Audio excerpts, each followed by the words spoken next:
Telstra has blamed last week's network outage on failures in its maintenance procedures. It says a fix to an earlier fault was not properly documented and a crucial software update wasn't performed.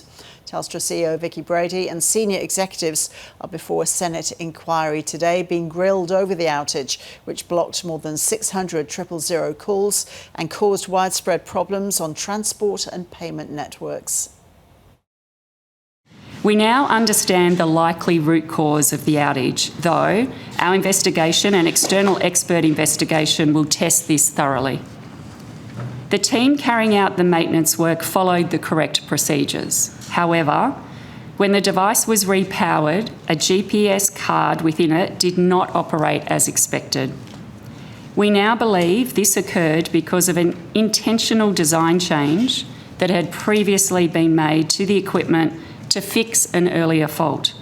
That design change had not been properly documented, which meant the maintenance team was not aware of the way the device would behave when restarted.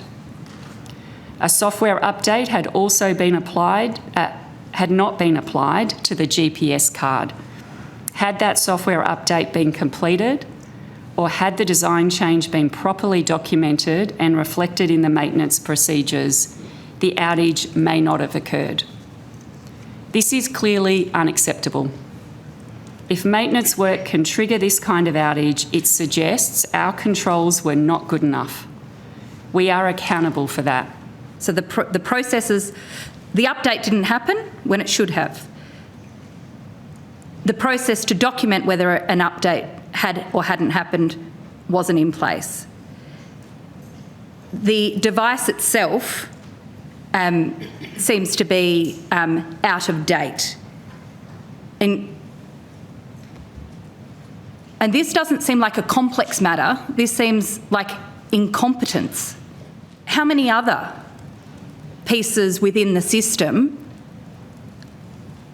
are on the blink? Finance reporter David Chow has been listening to those hearings and is with me in the studio. Hi, David. So a lot coming out of this hearing, including those questions there about why the equipment wasn't up to scratch. Yeah, that's the big focus of this hearing so far, Ros. And Vicki Brady, the CEO, very much in the hot seat and feeling the pressure with Green Senator Sarah Hanson-Young doing the bulk of the questioning so far.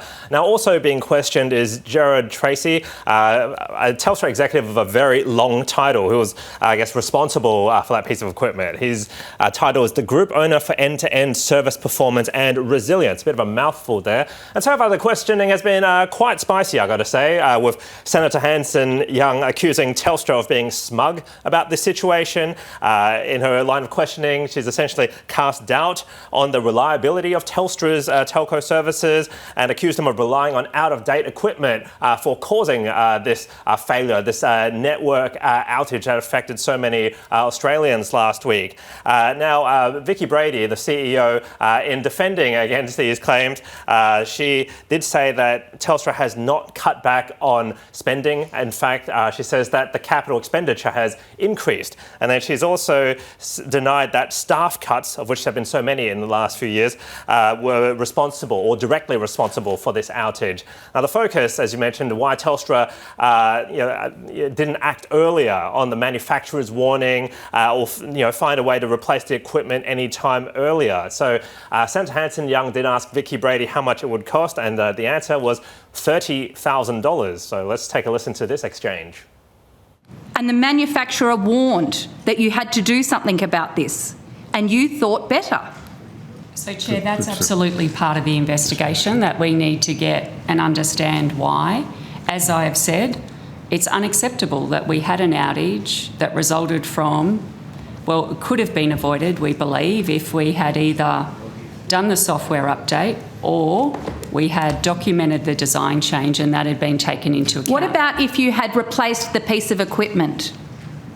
Well, spent the $30,000? Would the problem have happened if you had spent the $30,000? That will be part of the investigation, Chair, because... Well, I'll ask Mr Tracy. If this was a new server, would this have occurred? That'll have to be part of the investigation. What do you think would happen? a newer piece of hardware operating in the same design that we intended to, the issue wouldn't have happened.